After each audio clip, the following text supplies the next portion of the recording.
நிகழ்வுகள் பல, அதில் செய்தியாவது சில, அதிலும் அதிர்வுகளை ஏற்படுத்துவது வெகு சில.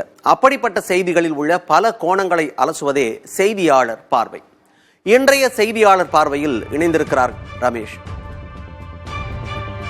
சென்னையில் மேற்கொள்ளப்பட்ட பாதுகாப்பு நடவடிக்கைகளால் நள்ளிரவு புத்தாண்டு கொண்டாட்டத்தின் போது அசம்பாவிதம் ஏற்படவில்லை என்று காவல்துறை தரப்பில் தெரிவிக்கப்பட்டுள்ளது. கூடுதல் விவரங்களை செய்தியாளர் ரமேஷிடம் கேட்டறியலாம். ரமேஷ், என்னென்ன நடவடிக்கை எடுத்ததன் காரணமாக தவிர்க்கப்பட்டிருக்கு? ஒவ்வொரு ஆண்டுமே நம்ம பார்ப்போம், புத்தாண்டுக்காக எல்லா கட்டுப்பாடுகளும் விதிப்பாங்க, ஆனாலும் ஏதோ ஒரு அசம்பாவிதம் நடக்கிறதா இருக்கும். ஆனா இந்த ஆண்டு அப்படி இல்லை, பாராட்டுக்குரிய விஷயம். என்னென்ன நடவடிக்கைகள்லாம் எடுத்திருந்தாங்க?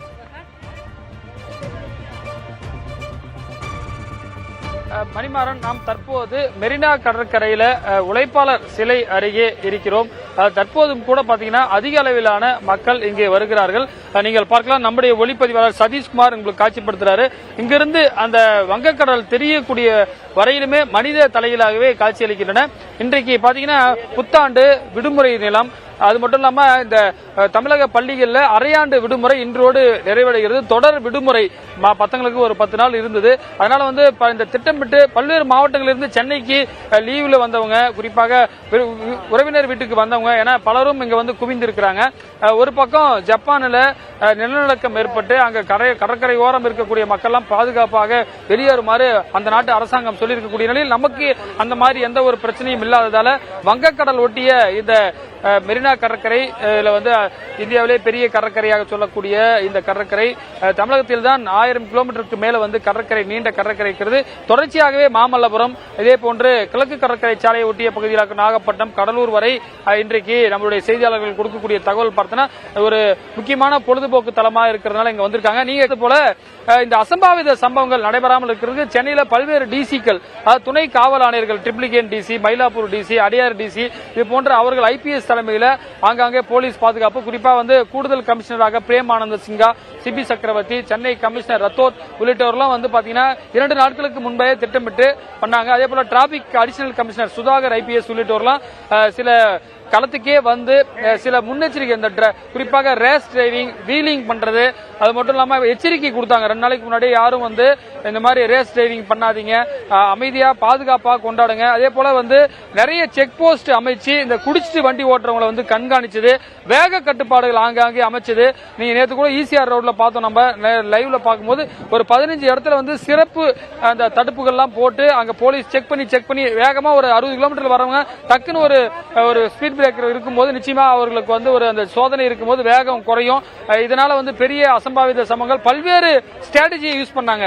அதாவது பாத்தீங்கன்னா நிறைய இடத்துல ரோடு க்ளோஸ் பண்ணது, இது போன்ற பல்வேறு விதமான யுக்திகளை பயன்படுத்தி தான் இன்றைக்கு ஒரு பாதுகாப்பான நம்ம புத்தாண்டை கொண்டாடி இருக்கோம். இதுக்கு பல்லாயிரக்கணக்கான காவல்துறையுடைய அர்ப்பணிப்பு மிக்க ஒரு களப்பணியும் முக்கியம். பல ஐபிஎஸ் அதிகாரிகள் தூக்கத்தை துறந்துதான் இந்த புத்தாண்டுக்கு நமக்கு சேஃபான ஒரு அசம்பாவிதம் இல்லாம ஒரு புத்தாண்டை கொண்டாடி இருக்கோம். தொடர்ச்சியாக சென்னையில் இருக்கக்கூடிய பல்வேறு பொழுதுபோக்கு தலங்கள், கிண்டி சிறுவர் பூங்கா, அதே போல பாத்தீங்கன்னா பல்வேறு பூங்காக்கள்லயும், அதே போல பெசன்ட் நகர் பீச், பல்வேறு ஆலயங்களிலும் காலையிலிருந்து நம்ம பல்வேறு செய்தியாளர்கள் களத்திலிருந்து பல்வேறு தகவல்களை பதிவு பண்ணிட்டு இருக்கோம். தொடர்ச்சியாக இந்த கூட்டம் என்பது இன்று மாலை வரை இருக்கும். அது மட்டும் இல்லாமல் இதை சார்ந்த வணிகர்கள் நிறைய பிசினஸ் பண்றாங்க. இங்க பாத்தீங்கன்னா சின்ன சின்ன கடைகள் வைத்து பிழைக்கக்கூடிய வணிகர்களும் இதன் மூலமாக பலனடைந்து வருகிறார்கள். மணிமாறன், நேற்றுக்கு ஒப்பிட்டு பார்க்கும்போது எந்தெந்த சாலைகளில் போக்குவரத்தில் தளர்வு இருக்கு ரமேஷ்?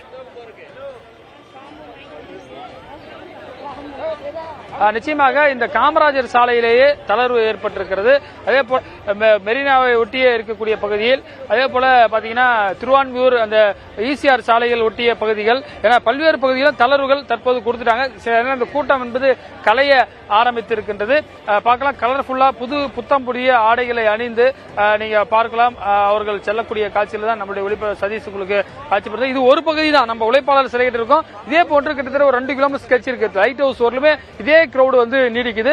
இதுல ஆயிரக்கணக்கான காவல்துறையினரும் அந்த கடல்ல குளிப்பதை தடுப்பதற்காக அங்க குதிரை மூலியமாகவும் போயிட்டு இருக்காங்க. மக்களும் தங்களுடைய உயிர்களை பத்திரமாக பாதுகாத்து, கடல்ல பாத்தீங்கன்னா காணத்தூர் பகுதியில் நேற்றைக்கு 2 இளைஞர்கள் காணாமல் போயிருக்காங்க. எனவே கடலில் குளிப்பதிலும் அவர்கள் கவனத்தை செலுத்த வேண்டும். சிறுவர்களுக்கு கையில் பாத்தீங்கன்னா பாதுகாப்பு, அந்த ஸ்டிக்கர் ஒட்டக்கூடிய பாதுகாப்பு பணிகளும் சில இடங்களில் பண்ணப்பட்டிருக்கிறது. தொடர்ச்சியாக தலைவர்களுடைய நினைவிடம் பெரியார், குறிப்பா பாத்தீங்கன்னா எம்ஜிஆர், அண்ணா, ஜெயலலிதா, கலைஞர் கருணாநிதி உள்ளிட்டோருடைய நினைவிடங்களும் இந்த கடற்கரை ஓட பகுதியில் இருக்கு. அங்கேயும் பொதுமக்கள் போய் பார்த்துட்டு அந்த தலைவர்களுடைய வாழ்க்கை வரலாறு போன்ற விஷயங்களும் தெரிந்து கொள்ளக்கூடிய ஒரு விஷயமாகவும் நம்மளால பார்க்க முடிகிறது.